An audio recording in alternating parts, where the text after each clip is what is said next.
फैज़ी से शादी करेगी, लेकिन जो आदिल हैं और ज़ावियार हैं वो सबूत इकट्ठे कर रहे हैं उसके उसके खिलाफ, ताकि ये शादी रुकवा सके। मुझे ये शक हो रहा है कि ये ऑलरेडी शादीशुदा है, इनको ये बात पता चलेगी और एक बच्ची का बाप भी है। दूसरी तरफ शबी का मियाँ जो है वो ड्रामे कर रहा है पैसे निकलवाने के लिए, जो कि ज़ावियार को भी पता है, सिकंदर अंकल को भी पता है।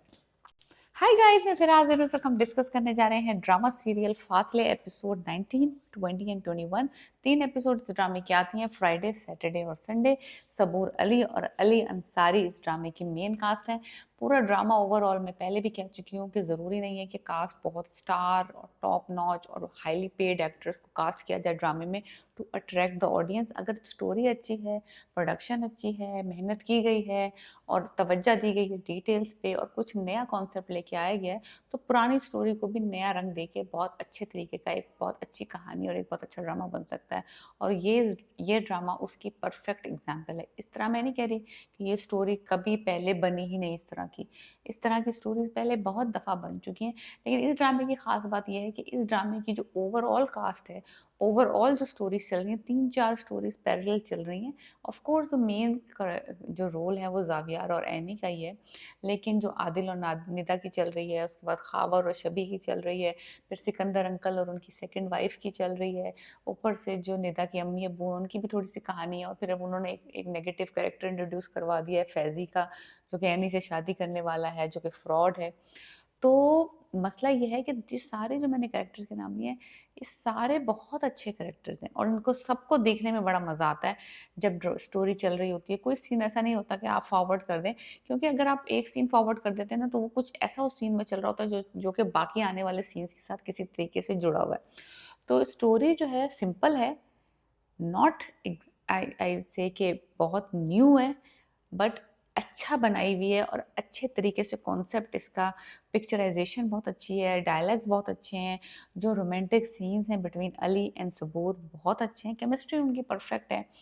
इवन अजफर और जो लड़की जिसके साथ उसका यानी कि थोड़ा सा लव इंटरेस्ट दिखाया है, उनके सीन्स भी बड़े अच्छे हैं।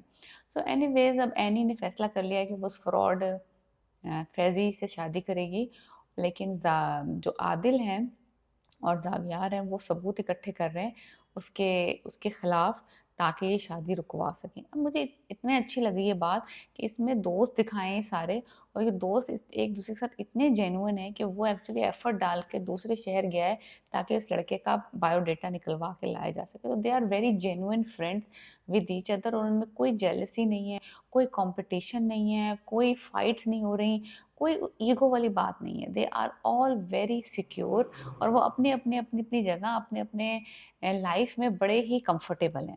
सिवाय जो बड़े लोग हैं वो आपस में लड़ रहे हैं। एनीवेज लालची भी दिखाई है, नेता की मदर और जो यानी कि एनी की फूफो है वो लालची औरत भी दिखाई है। कैरेक्टर्स की ना पूरी वैरायटी है, अभी तक कोई इवल सास नहीं आई है, बट जो यंग जनरेशन है वो बहुत क्लोज है एक दूसरे से, और जो ओल्डर जनरेशन है वो बहुत ही लाइक, वो नहीं कहते विशियस टाइप नहीं है, but they have some you know darker evil tendencies, that's about it. So मैं कह रही हूँ ना, उस ओवरऑल जो है ना ड्रामा बहुत बिलीवेबल है कि ऐसा हो सकता है लाइक रियल लाइफ में। और रोमांस जो उनके नोक झोंक है और जो उनकी लड़ाइयाँ हैं और वो जो एक दूसरे को छेड़म छाड़ी करते हैं, एक दूसरे को टीज करते हैं, एक दूसरे को टॉन्ट करते हैं, वो देखने में बड़ा मजा आता है। लाइक वो सीन्स मेरे फेवरेट हैं, जब अली और सबूर साथ होते हैं और वो एक दूसरे को टोंटे मारते हैं, तब पता है कि दोनों एक दूसरे से बहुत मोहब्बत करते हैं। सो एनीवेज जो फैज़ का नया करेक्टर दिखाया है, अब पता चल रहा है ये कि वो ना सिर्फ उसने ये क्लेम किया था कि उसकी पहली एक शादी हुई थी, उसको तलाक दे दी थी, दूसरी शादी उसकी हुई थी, उसकी बेगम मर गई थी, तो अब वो रंडवा है और तलाक याफ्ता है। सो अब वो एनी शादी करना चाहता है। लेकिन मुझे ये शक हो रहा है कि ये ऑलरेडी शादीशुदा है, इनको ये बात पता चलेगी और एक बच्ची का बाप भी है। मुझे तो चलो मुझे ये समझ आती है कि एनी क्यों शादी कर रही है उससे, क्या वजह है, पप्पो का प्रेशर है और उस तरफ ज़ावियार भी उसको कोई घास नहीं डाल रहा ख़ास, कोई प्रपोज़ नहीं कर रहा, कोई आगे बढ़ के हाथ नहीं पकड़ रहा।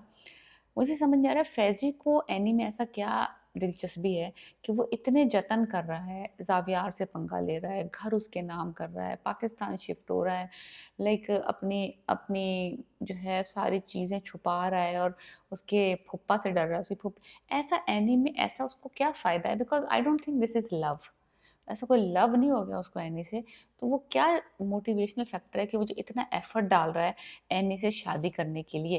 तो ये ज़रा क्वेश्चन मार्क है मेरे दिमाग में कि ऐसा क्यों कर रहा है वो इतना इतना इतना वो क्यों है इन्वॉल्व्ड और इतना क्यों मजबूत हुआ है कि मैं इसी लड़की से करूँगा और लड़कियां हैं पाकिस्तान में किसी और से कर लो जहाँ पे उसके इतने मुखलिस दोस्त नहीं है ज़ावियार जैसे आदिल जैसे जो तुम्हें जगह जगह धमकियां दे रहे हैं। दूसरी तरफ शबी का मियाँ जो है वो ड्रामे कर रहा है पैसे निकलवाने के लिए जो कि ज़ावियार को भी पता है सिकंदर अंकल को भी पता है। उन्होंने उसको पैसे तो दे दिए but they are tracing the money so they are not stupid. तो खावर पकड़ा जाएगा बहुत जल्द। आई थिंक फैज़ी के लिए के खिलाफ भी सबूत आ जाएंगे लेकिन शादी रुकती है या नहीं रुकती ये अब ज़रा मसला है। अगर शादी रुक गई तो क्या ज़ाविया और उसका एनी का सीन ऑन हो जाएगा। यार और शादी हो गई तो एनी वापस आएगी क्या होगा क्या नहीं होगा। तो ये तो ड्रामे की थोड़ा सा मज़ा है और निदा और आदिल की शादी हो पाएगी कि नहीं हो पाएगी। मज़ेदार ड्रामा है, मज़ेदार ड्रामा है, आप ज़रूर देखें। कि ये ड्रामा मैं कहती हूँ ना कि मैं ये नहीं कहती कि आप बस आपने ज़रूर देखना है, it's a to die for drama, but it is a good entertainment, it's a very nice entertainment. अगर आप लव स्टोरीज़ देखते हैं और आप सॉफ्ट स्टोरी देखना चाहते हैं, कोई उसमें कॉम्प्लिक इतनी कोई बहुत बड़ी प्रॉब्लम नहीं चल रही, अच्छी हल्की-फुल्की सी, तो आप ये ड्रामा ज़रूर देखें। ड्रामे का नाम है फासले और इसकी 21 एपिसोड्स हो गई हैं। हर हफ्ते इसकी 3 एपिसोड्स आती हैं और कास्ट में अली अंसारी और सबूर अली हैं और दोनों की एक्टिंग और दोनों का रोल इस ड्रामे में बहुत ही अच्छा है, केमिस्ट्री भी बहुत अच्छी है। So overall for me this drama is 7 out of 10। So please subscribe my channel and let me know what you think about this drama, my reviews. अगर आपको लगता है कि मैं गलत बोल रही हूँ तो please write in the comment and let me know कि मैं कहाँ रॉन्ग हूँ, कहाँ राइट हूँ, क्यों आपको पसंद नहीं आ रहा ये ड्रामा और मुझे क्यों पसंद नहीं आना चाहिए और मैं क्यों रुक जाऊँ, यहीं रुक जाऊँ। So let me know, alright?